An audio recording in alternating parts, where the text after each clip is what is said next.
और एक बात के थोड़ा सा निराशा और शिकायत भी करत रही से हमन खेलेन भैया, लेकिन इनाम उनाम नहीं मिलिस। तो इनाम मिलना चाहिए कि नहीं मिलना चाहिए?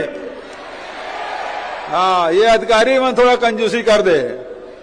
अभी प्रदेश स्तर के खेल होते ना तो एक इनाम की व्यवस्था कर रही से। अब मैं कहा था कि क्लस्टर स्तर के जिन खेल हो है, ब्लॉक स्तर के जिन खेल हो है, जिला स्तर के, संभाग स्तर के और प्रदेश स्तर में जिन जिन भी प्रथम द्वितीय तृतीय आए है, सब लोग पुरस्कार मिली।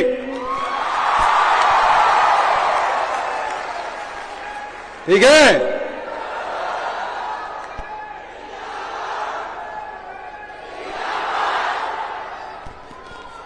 काका अभी जिंदा है। तो आप सब लोग खूब बधाई, शुभकामना। एसीएस मैडम भी है, एक्का साहब भी है, श्वेता भी है। ये मन आजे बैठ के तय करे, मंत्री जी से अप्रूवल है कि कतका राशि प्रदेश में, संभाग में, जिला में, ब्लॉक में और क्लस्टर में, है ना, जिन जीते हैं प्रथम द्वितीय तृतीय स्थान, बोला नगद राशि के भी घोषणा हुई। सील्ड वगैरह तो यहां दे दूं, लेकिन नगद राशि के इनाम सब प्रतिभागी मान लीजिए, मैंने प्रथम द्वितीय तृतीय स्थान सबो खेल में आया है, वो मान मिलना चाहिए।